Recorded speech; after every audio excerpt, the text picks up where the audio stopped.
Romanos capítulo 12, versículo 2, está escrito: Rogo-vos, pois, irmãos, pela compaixão de Deus, que apresenteis o vosso corpo em sacrifício vivo, santo e agradável a Deus, que é o vosso culto racional.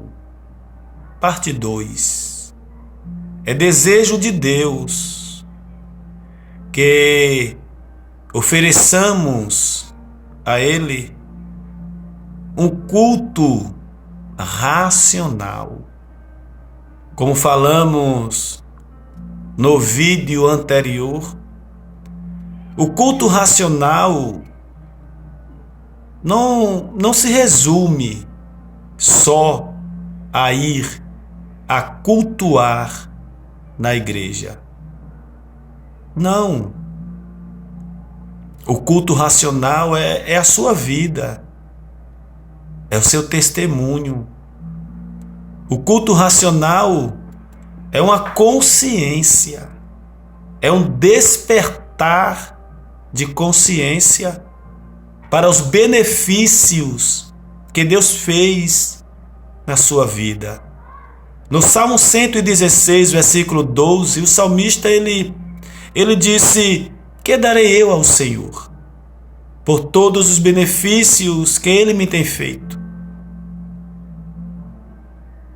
É desejo de Deus que a sua vida seja vivida para Ele em gratidão, em reconhecimento por tudo o que Ele fez na sua vida. Quais os benefícios que Deus fez na sua vida? Existe grupo chamado os desengrejados. Verdade que existem pessoas que pregam contra a ir à igreja. Não, a Bíblia não é contra você ir à igreja para cultuar a Deus. Não. Como falei no vídeo anterior, na época de Paulo não existia a igreja. A preocupação dos apóstolos, em especial Paulo, não era construir igreja, não, era pregar o evangelho. Mas eles tinham reunião, eles cultuavam. Capítulo 14 de 1 Coríntios, acerca do culto, a ordem do culto. Ele vai dizer: quando vos ajuntardes. É o ajuntamento, nada substitui o culto coletivo. Em Hebreus capítulo 10, versículo 25 está escrito: e não deixando a nossa congregação. Deixar a congregação não é deixar a igreja. Tem pessoas que proíbem.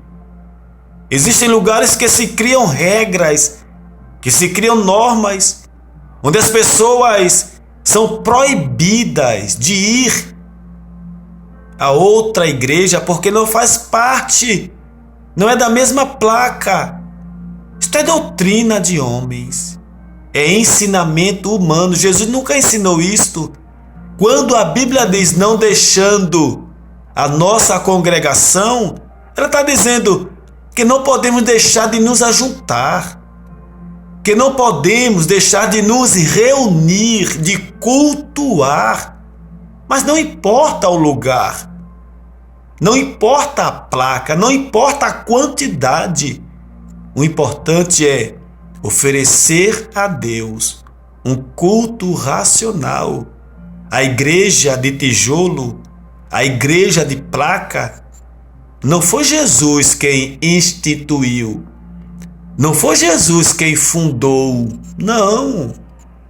Qual igreja Jesus fazia parte? Não existia a igreja, não. Os homens criaram, isso causou divisão doutrinária, onde cada um defende a sua placa denominacional, onde cada um defende a sua teologia, E com isso deixam a palavra de lado. E como disse Jesus em Mateus capítulo 15, Marcos também capítulo 7, por causa da doutrina de homens, invalidam a palavra de Deus. Meu irmão, minha irmã, é um chamado de Deus para mim e para você, oferecer a Ele a nossa vida, o nosso culto racional, consciente do que Deus fez por você. Que Deus em Cristo continue te abençoando. Ofereça a Deus a sua vida como um culto, um testemunho de temor a Deus. Que Deus em Cristo continue te abençoando. Em breve voltarei com o final desta mensagem, em nome de Jesus.